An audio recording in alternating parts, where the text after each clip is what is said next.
Bien, tenemos hoy día la clase de Javier Contreras sobre Software Defined Radio. Javier, la conferencia es tuya, dale. Buenos días a todos. Hoy les vengo a presentar un tema que me terminó fascinando muchísimo, que es esto de la Software Defined Radio o radio definida por software, que al final va a terminar siendo un cambio de paradigma bastante profundo en la forma en que pensamos siquiera sobre las comunicaciones, según yo. Va a ser una presentación más bien motivacional, no voy a entrar en nada de teoría o detalles muy técnicos, así que voy a partir explicando un poco lo que es una radio en sí y cómo se diferencia de esto de una Software Defined Radio. Después entrar al tema de las plataformas de cómputo y su interoperabilidad, que va a terminar siendo un tema bastante importante en el desarrollo de plataformas de este tipo. Y me interesa al final llegar a esta parte de acá, donde les voy a mostrar un par de demostraciones interactivas. Entonces, ¿qué es una radio? En pocas palabras, es simplemente un transductor que toma información, sea digital o analógica, y la traduce a un lenguaje compatible con radiofrecuencia, que al final se propaga de manera inalámbrica.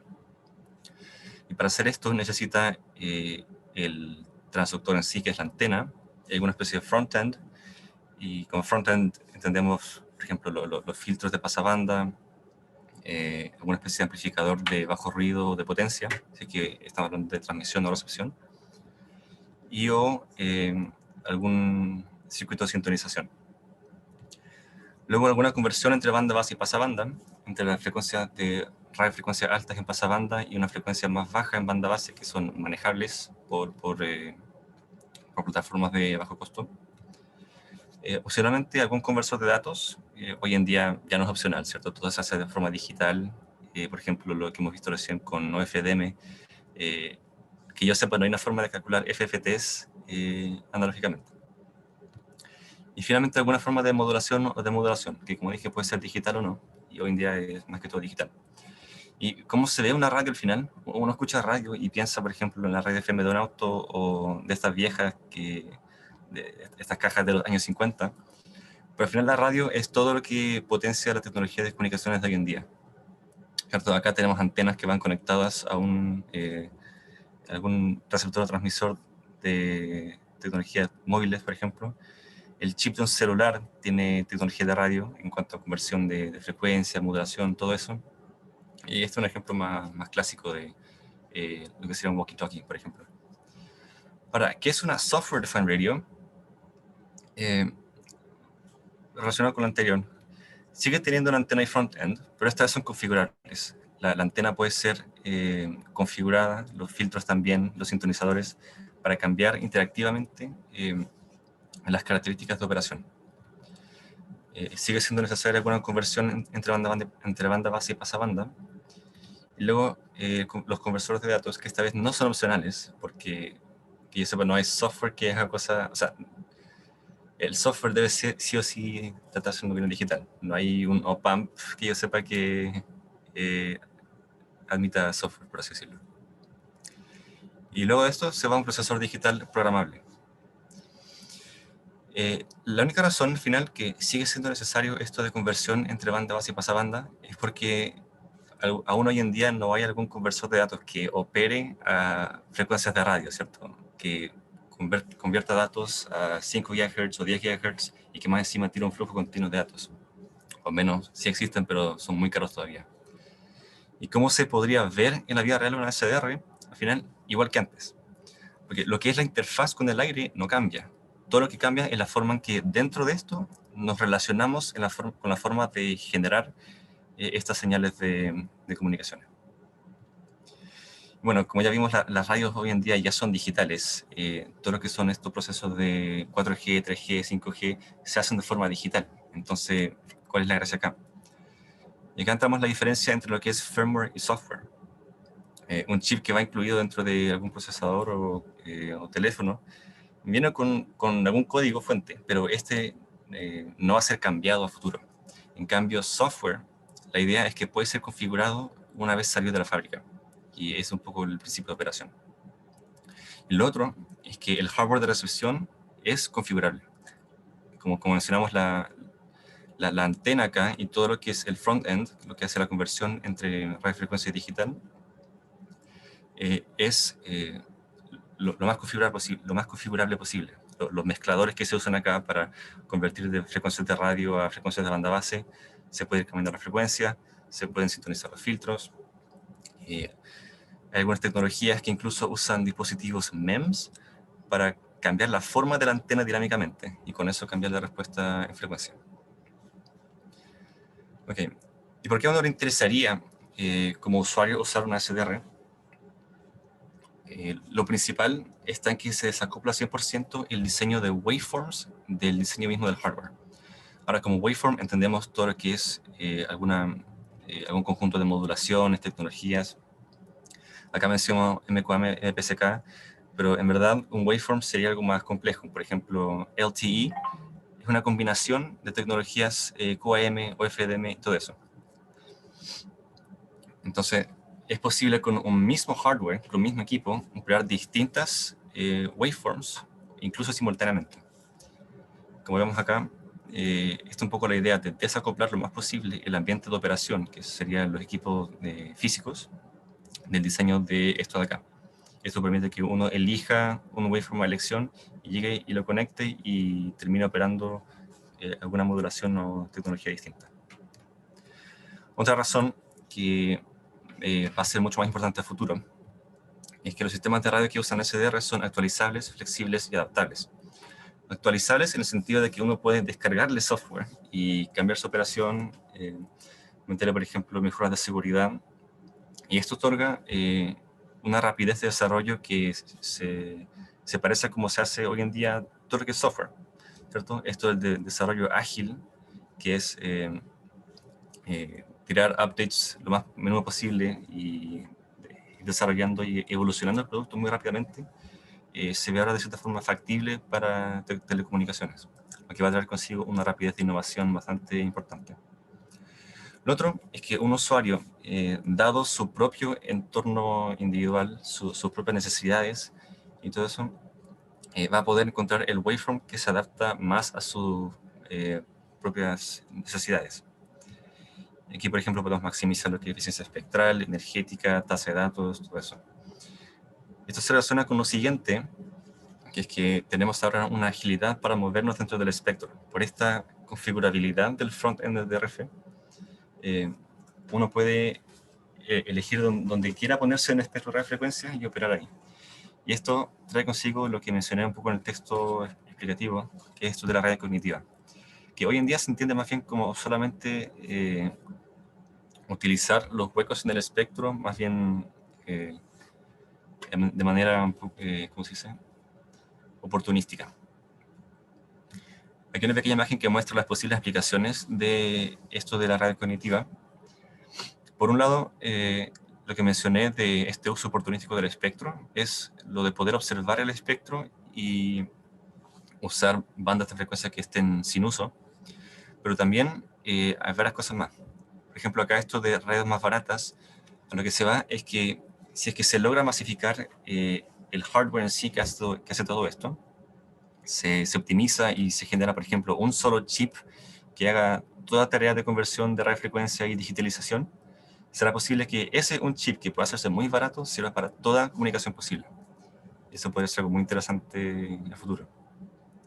Esto es de la interoperabilidad automatizada, ¿cierto? Que tenemos operadores que usan radios que en general no operan a la misma frecuencia, pero a través de esta flexibilidad, en situaciones de emergencia pueden, por ejemplo, ponerse de acuerdo y comunicarse. Hay un par más de cosas, pero algo más interesante acá es esto de acá, de networking, que al final va a quedar definida por software también. La forma en conectar equipos va a pasar a esta nueva capa de abstracción que nos trae el software. Pasamos ahora a lo que son las plataformas de cómputo. Y esto es importante porque cuando uno digitaliza datos y quiere calcular cosas con ellos, necesita saber más o menos bien cómo va a calcularlo, ¿cierto? Entonces, ocurre que hay muchísimas plataformas para hacer esto y cada una necesita maximizar a la vez el rendimiento y su programabilidad. Y algunas plataformas, por ejemplo, tenemos las CPU clásicas, que se les conoce como procesadores de propósito general. Y la gracia de esta es que corren por debajo de algún sistema operativo, como Windows, Linux, macOS. Y estos sistemas operativos, al final, toman la tarea pesada de tomar este software de alto nivel y compatibilizarlo con la capa de hardware. El problema es que para hacer cálculos muy pesados de señales, estos no son tan adecuados. Otras opciones también harto interesantes son las tarjetas gráficas al final, las unidades de procesamiento gráfico, que fueron diseñadas en su tiempo para trabajar con píxeles más que todo, pero que pueden servir para calcular cosas altamente paralelas. El problema aquí es que el lenguaje que usan no es tan flexible, entonces sigue habiendo esta discordancia entre flexibilidad y programabilidad. Este de acá es un procesador digital de señales que puede ser programable o no, pero la gracia es que tiene unidades dedicadas al cálculo de operaciones complejas. En particular, tienen unidades MAC, se les dicen, de multiplicar y acumular, que permiten calcular convoluciones, filtros y FFTs de manera muy eficiente. Y últimamente están las FPGA famosas, que son lo más configurable en términos de hardware que hay hoy en día, pero sigue siendo más o menos complicado programarlas. Verilog y VHD no son lenguajes de alto nivel, pero hoy en día están saliendo soluciones de síntesis de alto nivel que buscan justamente que uno logre escribir un software con cierto nivel de abstracción y pasarlo automáticamente a una FPGA. Ahora, esto es un tema porque, bueno, si vemos acá de estas diapositivas, una software defined radio puede verse como un hardware configurable, como vimos, algún procesamiento en el equipo y un paso a una capa de abstracción más alta donde vive el usuario, donde vive alguna aplicación más compleja a nivel de software. Y lo que pasa es que un equipo, por ejemplo, el famoso RTL, que un receptor de bajo costo, lo que este hace es solamente recibir información, digitalizarla y mandarla al PC, algo computador personal. Otra opción, esta de acá, también tiene algún hardware en particular configurable, pero este tiene una FPGA incluida, que es alguna forma de cálculo, y después de eso puede o no ir a algún computador. Este otro, que vemos acá, también, tiene, aparte del hardware, tiene tanto una FPGA, su propio procesador embebido, y además una interfaz a un computador externo. Y este último, que es una solución un poco más industrial, de ETUS, tiene un hardware muchísimo más configurable, una FPGA ya potente para hacer cálculos pesados y una interfaz de alta velocidad a un computador. Y como vemos, no nos pasa que vemos uno o el otro de estos, sino que siempre hay una mezcla según las necesidades del equipo. Y esto es un tema porque la promesa de Software Defined Radio al final es que uno pueda programar el waveform, por así decirlo, una sola vez y que esto sea utilizable en todo hardware posible. Entonces, la forma de consolidar esto es a través de alguna forma de estandarización, pero estandarización en el tipo en que Windows o algo así son, entre comillas, estándares. Porque estos dan un lenguaje común a través del cual los drivers, ¿cierto? Los drivers pueden hacer la traducción entre un software escrito que sea compatible con estas capas de sistema y el hardware por debajo. Entonces, volviendo un poco a los 4 ejemplos de acá, aparte del hecho de que cada uno tiene su propio hardware, cada uno tiene su propia librería de acceso o de comunicación al sistema operativo. Esta acá tiene su propia, que se llama LibreTele, esta tiene otra, y nada asegura que la forma en que funciona otra sea parecida a cómo funciona esta otra. Entonces, quien tiene la tarea de diseñar waveforms en esta capa de aplicación más abstracta, tiene que pensar a cada rato si es que va a usar una con esta arquitectura o con esta, y eso al final pierde un poco la gracia. Entonces aquí entran soluciones como esto de OpenCPI, que lo que buscan es dar una especie de interfaz común entre la capa de interfaz al final, de programación de los bloques de waveform y la capa de hardware. Y esta es solamente una solución al final, hay varias más. Una de las más importantes es la SCA, la Software Communications Architecture, que fue una iniciativa impulsada por el Departamento de Defensa estadounidense justamente para habilitar esta interoperabilidad entre equipos de radio. La gracia es que en el campo de batalla, así, las unidades pudieran tener un solo equipo de radio muy adaptado, optimizado, pero que sea muy configurable. Justamente, como vemos, la idea es que en aplicaciones militares ellos pudieran despreocuparse de que su radio operara solo a tal frecuencia, pudieran cambiar según fuera necesario la modulación, las bandas, todo eso. Y lo que hace la SCA es, perdón por esos ruidos, no sé si lo escuchan, lo que hace la SCA es dar una especie de lenguaje común para aplicaciones que intenten implementar el CDR. Entonces, ellos mismos explican que pretenden ser una especie de Windows, en el sentido de que son este lenguaje común entre la capa de aplicación abstracta y las implementaciones en hardware. Esas soluciones que son más bien parecidas, OpenCPI que vimos antes y SOAP-SDR, que lo que son al final son librerías de compatibilidad entre un software y la variedad que hay de hardware. Entonces la idea es que quien diseña los waveforms se preocupe de ser compatibles solamente con alguno de estos dos estándares, y los que trabajan dentro de estos son los que hacen la tarea de hacer los drivers para cada equipo distinto. Ya sabrán que cuando uno se mete con estándares, entra con este dilema. No sé si han visto este cómic. Lo que dice básicamente es que supongamos que hay K estándares de algo, en lo que sea, ¿cierto? Y a quien se dice, no, ¿saben qué? K es mucho, hay que hacer un estándar que cumpla todos los casos y que les sirva a todos. Y lo que resulta al final es que quedan K más uno estándares que compiten. Pero al final, según yo, pase esto, ¿no?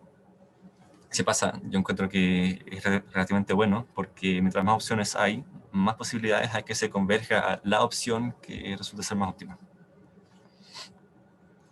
No sé si todos sabrán bien, pero lo que es hoy en día la Internet nació como iniciativa del ejército estadounidense. Entonces es probable que de alguna forma se estandarice por ese lado. Y de hecho esto de la SCA, ya es un estándar de facto usado en aplicaciones militares. Entonces estas dos áreas están más o menos creciendo en paralelo y en algún punto más adelante van a, no sé si chocar, pero van a convivir. Más bien. Y ahora pasamos a la parte que me interesaba más ver. Esto de software radio me motivó demasiado, así que fui y me compré un dispositivo de aprendizaje de software defined radio de Android Devices. Y la gracia de este equipo es que trae un transceptor ágil, este de acá, que puede ser sintonizado desde 70 MHz hasta 6 GHz. No sé si se dan cuenta, pero es un rango enorme. Lo que sí tiene una tasa máxima de muestreo de 20 megamuestras por segundo, pero como vemos eso ya es bastante alto. Y es full duplex, lo que quiere decir que puedo transmitir una señal y al mismo tiempo recibirla. Entonces con un dispositivo como esto uno puede muy fácilmente ponerse a experimentar con modulaciones, tecnologías, y la verdad es súper interesante. Aquí los mezcladores y filtros y todo eso son configurados por registros. Y el equipo tiene además un chip de Xilinx que se llama Sync. Y este chip lo que hace es que tiene a la vez una FPGA y un procesador ARM. Entonces la FPGA se encarga un poco de hacer el manejo de datos y todo eso. Y adentro corre Linux. Entonces uno puede conectarse con SSH y hacer cosas bien interesantes con eso. Ya, y pasemos un poco a esto. La gracia de SDR al final es que nos da un acceso inadulterado a esto de acá. Bueno, ¿qué estamos viendo? Estamos viendo en el eje horizontal la frecuencia. Estamos viendo acá desde 90 MHz hasta 93,5 MHz. En este gráfico de arriba vemos la amplitud, en alguna forma de decibel. Y acá estamos viendo cómo varía esta amplitud en el tiempo. Aquí el tiempo va hacia abajo, entonces esta línea de acá es el instante de ahora y va a ir bajando a medida que va creciendo más. Entonces, no sé si se darán cuenta, es que estamos parados en 91,7 y vemos estas tiradas que parecen ondas. ¿Alguien sabría más o menos qué son?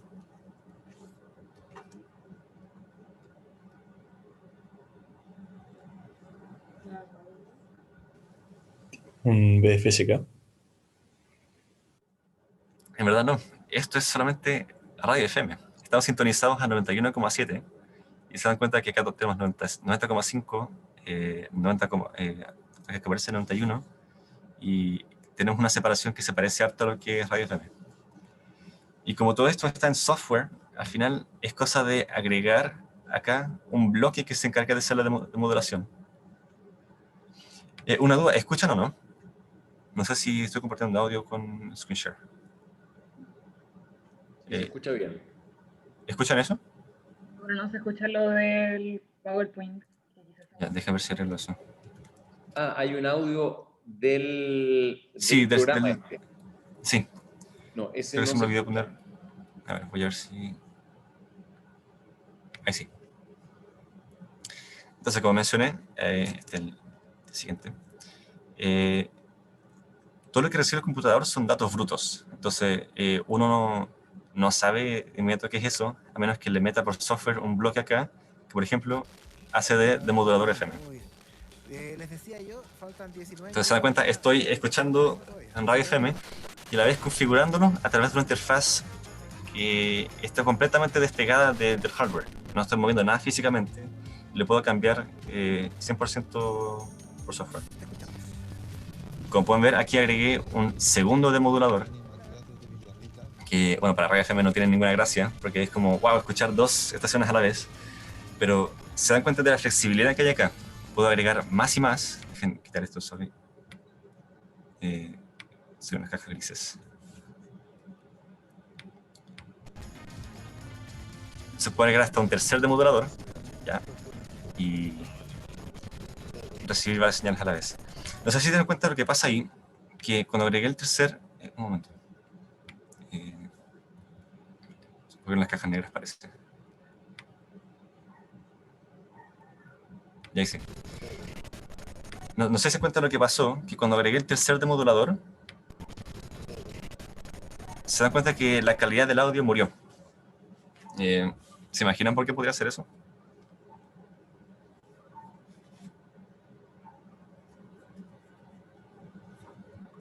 Bueno, al final lo que pasa es que estoy a la vez recibiendo no sé cuántos datos y a la vez demodulando varias cosas a la vez. Cada uno de estos bloques tiene su propio costo en procesamiento. Entonces lo que pasa es que haciendo esto mi computador colapsa. Entonces no alcanza a demodular las tres a la vez. Entonces aquí vemos el trade-off entre esto de la flexibilidad. Bueno, y al final lo que está haciendo es ejecutar varias cosas en paralelo. Y este programa no está tan bien optimizado para hacer ese tipo de cosas. Pero imagínense que esto no fuera radio FM, sino una cuestión más ya interesante para comunicaciones industriales, por ejemplo. Entonces vemos que es cosa de setearnos en un ancho de banda dado y a través del software hacer la demodulación que queremos. En este siguiente... En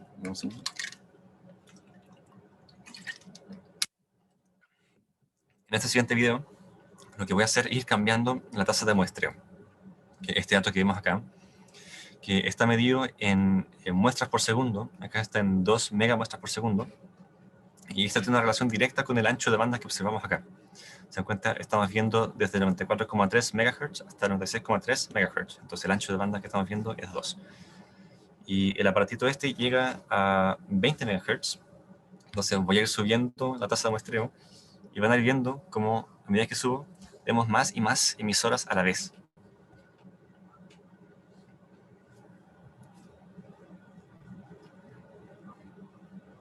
Entonces ahí llegué a 20 MHz. Eso es toda la banda FM. Esas son todas las emisoras que me llegan a la pieza y podría fácilmente llegar y demodular cualquiera. Ahora, no las demodulo ahora porque, como les dije, hay un tema con el procesamiento. Me están llegando 20 megamuestras por segundo y demodular esto sin una arquitectura especializada de software es más complicado. Este programa es más bien para aplicaciones de reaficionados que no hacen cosas tan demandantes de su proceso. Y lo que voy a hacer ahora es ir cambiando la frecuencia de sintonización, ¿ya? Entonces lo que uno se espera ver es que todo esto se vaya corriendo, ¿cierto? Un poco para la izquierda, pero fíjese en lo que pasa mientras lo voy haciendo. Voy subiendo la frecuencia y se viene a sobrelapar esta cuestión rara encima. Y lo interesante es que estoy subiendo cierta tasa, pero esto parece moverse mucho más rápidamente que lo que estoy cambiando acá. ¿Alguien tiene una idea de qué podría ser esto? La transformada de Fourier, quizá. O sea, lo que estamos viendo acá arriba es la transformada de Fourier en cada instante. Lo que le llega al computador es un buffer gigante de datos. Y a cada instante de tiempo nos da la transformada de Fourier y la plota acá.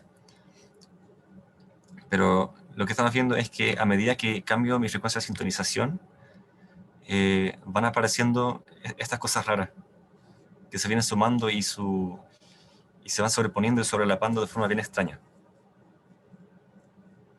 Puede ser el aliasing, una forma de... Es exactamente eso, es el aliasing. ¿Pero aliasing de qué? Es una cuestión bastante rara que estamos viendo, ¿cierto? Una cuestión como con dos colinas y algo así raro. Y lo que estamos viendo es GSM, el estándar de comunicaciones de 2G y 3G. Eso está, no sé si alcanzan a ver, está ubicado a 880 MHz y lo estamos recibiendo acá a como 100 MHz. Entonces, por el hecho del aliasing, si nos interesara, por ejemplo, ver radio FM, es una molestia. Pero a la vez lo interesante es que esta señal, que está usualmente ubicada en frecuencias muy altas, la estamos plegando e incluso con una frecuencia más baja la estamos logrando demodular. O sea, no estamos demodulando todavía, pero sería posible hacerlo. Y bueno, aquí, como mencioné, esto es el estándar entre 2G y 3G. No tengo muy claro cuál es cuál, pero lo que sí podemos ver al tiro es que estos bloques de acá que parecieran ser ruido son, en efecto, CDMA, o Múltiple Acceso por División de Código, que es lo que hemos estado viendo, es OFDM al final. Todo esto acá es OFDM. Y yo podría, teóricamente, tener un pedazo de software que me tome este ancho de banda y hágalo con eso para decodificar la operación. Yo quise hacerlo, pero no me dio el tiempo, el conocimiento para hacerlo, pero si me resulta de ahí les aviso. Aquí tenemos a otra frecuencia, fíjese, estamos sintonizados a 2,600 GHz. La frecuencia es 2600 kHz, entonces estamos a 2,6 GHz. Y aquí es donde opera 4G, que más bien parecido, sigue siendo alguna modulación de espectro disperso. Y lo interesante de este gráfico es que a la vez vemos que los bordes son bastante finos. Ven acá que la transición es bastante abrupta. Y aquí entra todo lo que vemos en clase, esto de las máscaras espectrales, del filtro coseno elevado, que cuando uno lo ve en clase, cierto, son cosas súper abstractas, pero uno acá lo ve con sus ojos, y eso yo lo encuentro fantástico. Otro ejemplo acá, tenemos Wi-Fi, que también es una modulación de espectro disperso que usa de alguna forma FDM, pero que esta vez va más bien por paquetes. Ya. Y ahora más bien para terminar, ¿podrán adivinar qué es lo que ven a continuación?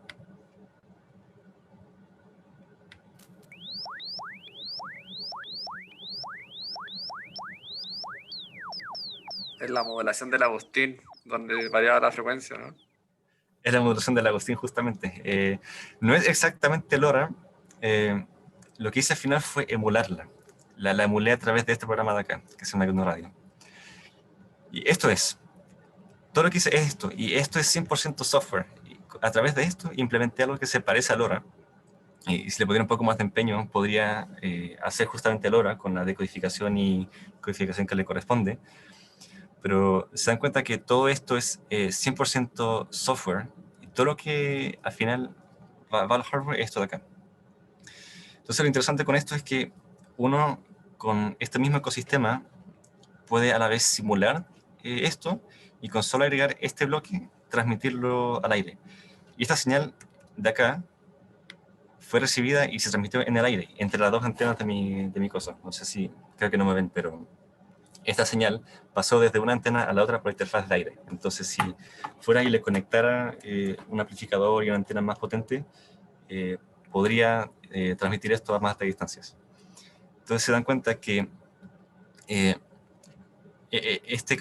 esto que es, como les dije, 100% software, con solo un poco de compatibilización, podemos empezar a transmitir. Y eso lo encuentro increíble. Y para finalizar, un par de comentarios con respecto a todo esto. Para mí lo más interesante, al menos hoy en día, ¿cierto?, de SDR, es que democratiza el acceso a la radiofrecuencia. Este aparato cuesta menos del 0,1% de lo que cuesta un analizador de espectro profesional. Cuesta poco más de $100, y eso es una basura o sea, es una mugre comparado con o sea, considerando lo que puede hacer. Esto, transmisión, recepción, demodulación. Uno antes necesita de equipos sumamente caros para hacer lo que podemos hacer hoy en día. Ahora, esto de la democratización puede ser para bien o para mal, ¿cierto? Puede haber gente maliciosa o no que haga cosas con interferencia o decodificación de señales privadas. Pero algo que encuentro muy interesante de esto, y al final lo que ha pasado con el campo de software propiamente tal, ¿cierto?, es que esta posibilidad de observar y por nuestra cuenta poner a prueba estas tecnologías va a permitir que ya no sean seguras por el mero hecho de que nadie sabe operarlas excepto los expertos, pero de que den alguna forma de garantía de seguridad y privacidad. Y esto pasa un poco con esto de la encriptación, por ejemplo, que hay ciertas encriptaciones que son fácilmente craqueables, pero uno no te dice cómo está hecha para que nadie pueda decodificarlo, pero uno con esfuerzo podría hacerlo. Sucede que hay varias plataformas de comunicación, por ejemplo el satélite Iridium, que uno podría, con este mismo transmisor, por ejemplo, conectarlo a una antena un poco más potente y hablar con un satélite. De hecho, es posible, gente lo ha hecho. Pero pasa que varias plataformas de comunicación que no tienen esta capa de privacidad de encriptación. Entonces, eventualmente, esto del acceso libre a la radiofrecuencia va, a cierta forma, a empujar a que la privacidad y esto de la seguridad se implementen de forma robusta, como cierto, matemáticamente, por así decirlo. Una de que sea literalmente imposible craquearlo si es que no tenemos alguna información, una llave, una clave o algo así.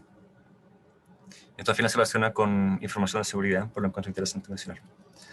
Lo otro es que hay que tener claro el marco regulatorio, sobre todo cuando uno quiere transmitir, ¿cierto? Cuando uno quiere transmitir necesita sí o sí, bueno, dependiendo del uso, de alguna licencia o algo así. Por el caso de recepción sigue habiendo un tema más menométrico, porque, como ya dije, hay comunicaciones que no están bien encriptadas y no puede decodificarlas, demodularlas, y no se podría encontrar con información sensible o privada. Entonces ahí usuarios de esto tienen que ser más o menos responsables en su uso. Pero como ya vimos, el receptor más básico que hay en el mercado, que el RTL, que creo que incluso se usa en el laboratorio de telecomunicaciones, cuesta menos de $25. Y con eso podemos ya ver hasta 1.8 GHz del espectro. Y como forma de acercamiento a la educación lo encuentro increíble, porque uno suele pensar en todo esto de las comunicaciones inalámbricas como magia negra, ¿cierto? Bluetooth, Wi-Fi, uno dice, ya sí, hay Bluetooth y Wi-Fi, pero cuesta visualizar el hecho de que hay ondas que están rodándonos a cada rato, y con esto uno las puede ver con sus propios ojos. Y encuentro que eso de por sí, para una aplicación de SDR más bien pedagógica y académica, es increíble. Y con eso lo dejo. Les dejo un par de recursos acá si les interesa verlo. Ahí lo pueden ver cuando suba la presentación. Y con eso termino. Muchas gracias. Fantástico, muchísimas gracias, Javier. ¿Hay preguntas?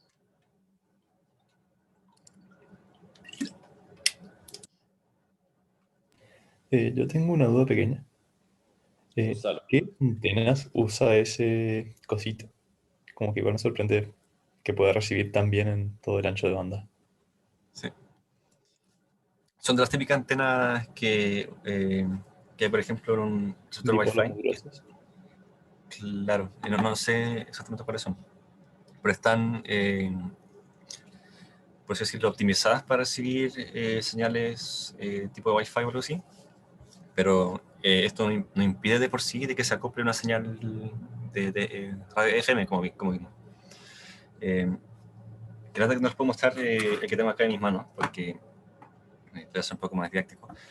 Pero lo interesante también es que uno puede ponerle un adaptador o algo así, conectar otra antena que esté ya adaptada, no sé, a hacerlo como HF o otra cosa. De hecho, yo estaba jugando con esta cuestión y con solo tocar un cable acá y andar moviéndolo, así en el aire con las manos, cambiaba la calidad de mi recepción de radio FM. Entonces había más o menos ruido y fue interesante ver eso.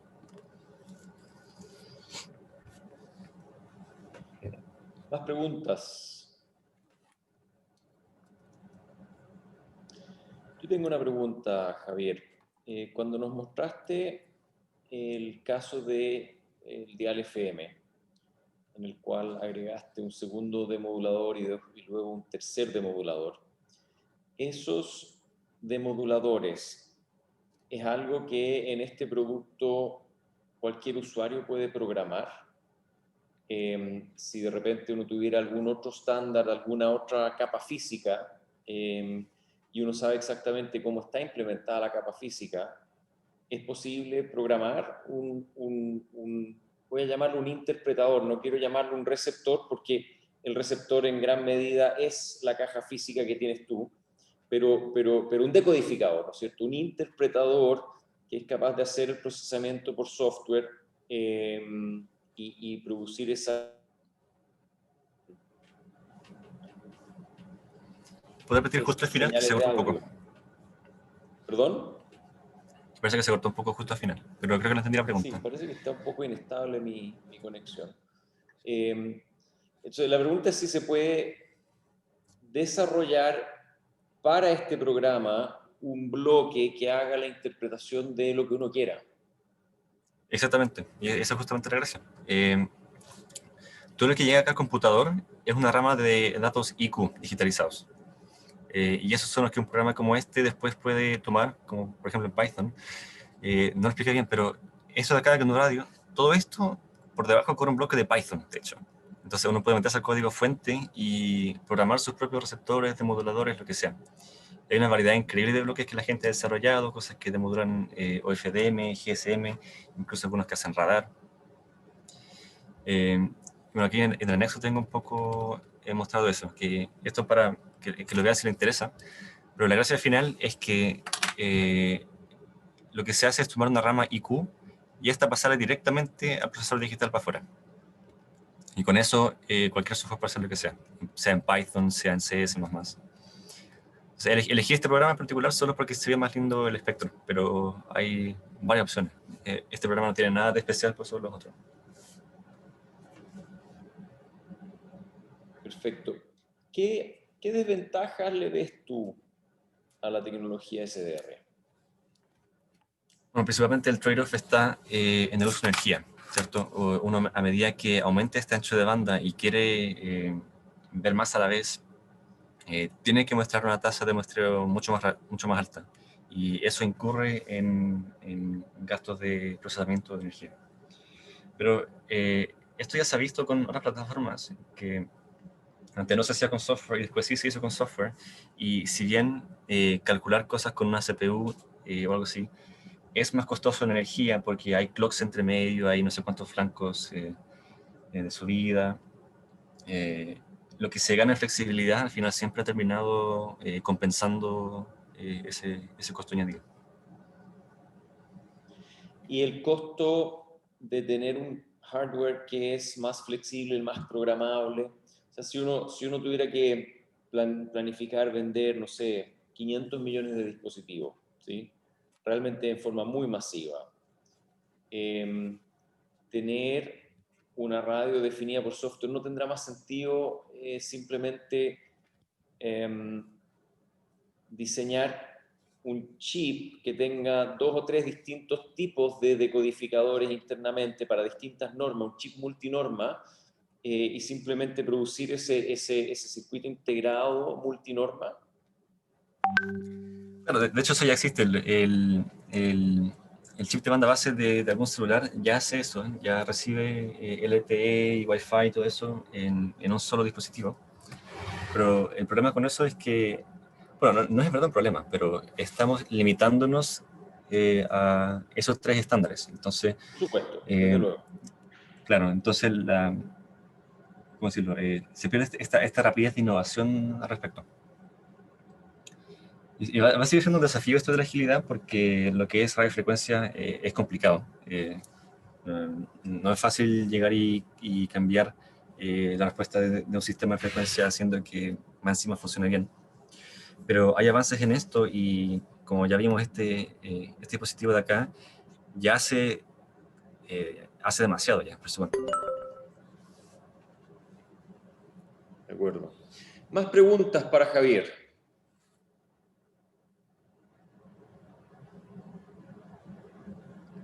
Súper. Entonces, Javier, muchísimas gracias por esta interesante